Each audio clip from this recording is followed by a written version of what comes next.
Narrator with intensity. Deep in the heart of the Argonne forest, in the chaos of World War I, one man stood against impossible odds.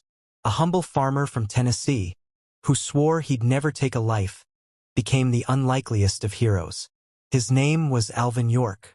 On October 8, 1918, armed with nothing but a rifle, a pistol, and unshakable resolve, he single-handedly silenced 35 German machine guns, killed 25 enemy soldiers, and captured 132 prisoners in a feat so daring it sounds like a Hollywood blockbuster. But this isn't fiction, it's history. This is the story of how a reluctant warrior changed the course of a battle and etched his name into legend. So, grab a seat, hit that subscribe button, and let's step back in time to uncover the incredible life of Sergeant Alvin York. Transition.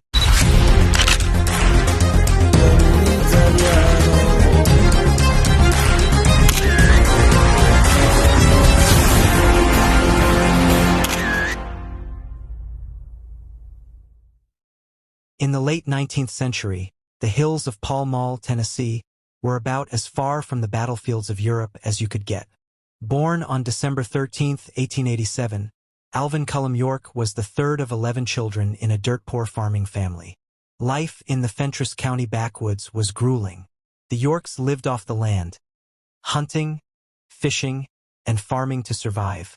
Young Alvin learned to shoot a rifle before he could read properly, his keen eye making him a natural marksman.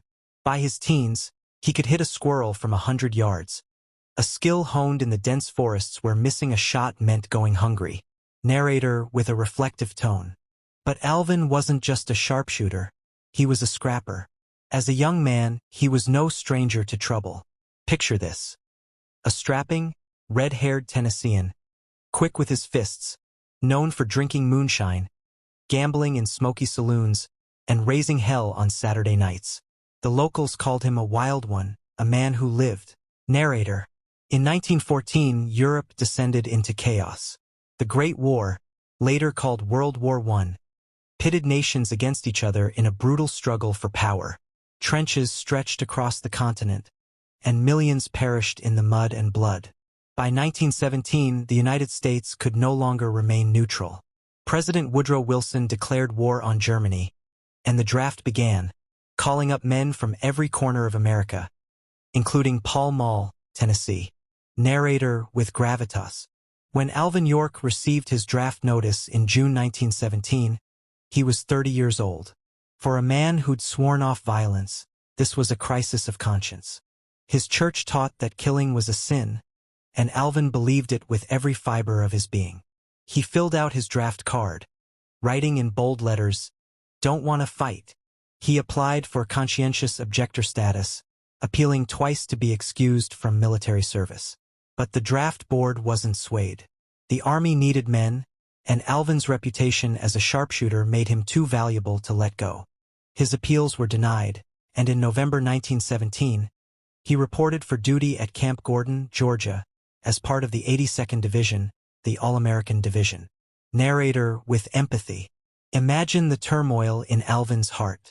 Here was a man who'd found peace in his faith, now forced to pick up a rifle and march toward war. At Camp Gordon, he trained rigorously, marching, shooting, and learning the art of soldiering. But he couldn't shake his doubts.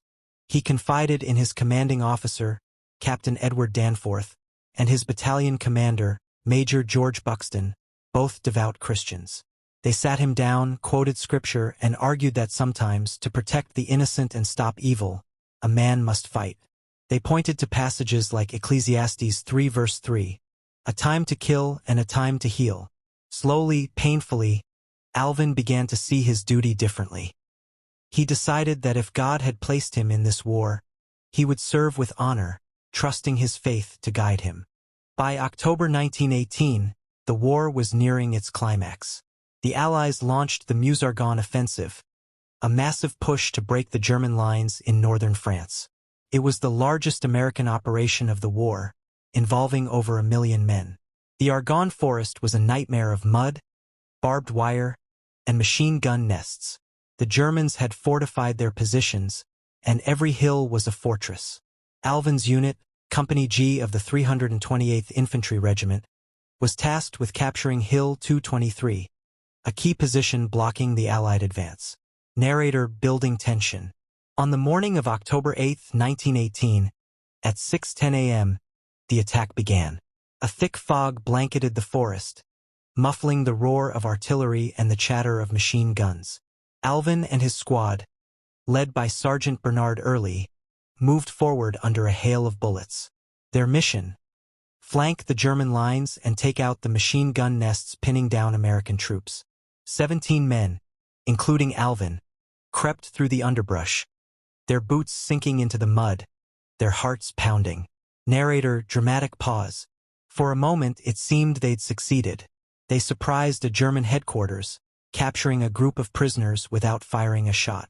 But then, everything went wrong. From a ridge above, hidden German machine guns opened fire. The air exploded with bullets. 6 Americans fell dead, their bodies crumpling into the mud. 3 more, including Sergeant Early, were wounded, screaming in agony. The squad was pinned down, outgunned, and outnumbered. Only 8 men remained, and the Germans were closing in. Narrator with intensity. In that moment of chaos, Alvin York took charge.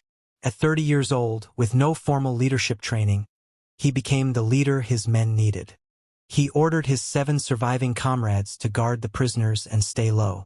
Then, alone, he crawled forward, his rifle slung over his shoulder, his eyes scanning the ridge. The Germans didn't know it yet, but they were about to face a one-man army. But the danger wasn't over. As Alvin marched his prisoners back to American lines, German snipers and machine gunners, unaware of the surrender, opened fire. Alvin and his men had to navigate a gauntlet of bullets, keeping 132 prisoners in line while staying alive. At one point, a German officer tried to signal his comrades to attack, but Alvin was watching. He pressed his pistol to the officer's back and growled, "One wrong move, and you're done." The officer froze, and the prisoners kept marching. Through sheer grit and determination, Alvin delivered all 132 Germans to the American lines, a feat that left his commanders speechless. Chapter 5: A Hero's Recognition. Narrator triumphant tone. When Alvin York returned to his unit with 132 German prisoners in tow, his commanding officers could hardly believe their eyes. The official report stated that Alvin had personally killed about 25 enemy soldiers and silenced 35 machine gun nests, clearing the way for the American advance on Hill 223. Word of his actions spread like wildfire through the ranks, then across the Atlantic. The quiet farm boy from Tennessee was now a national hero. Narrator with pride. In 1919, Alvin was promoted to sergeant and awarded the Medal of Honor, America's highest military decoration. The citation read, "For conspicuous gallantry and intrepidity above and beyond the call of duty in action with the enemy." But that wasn't all.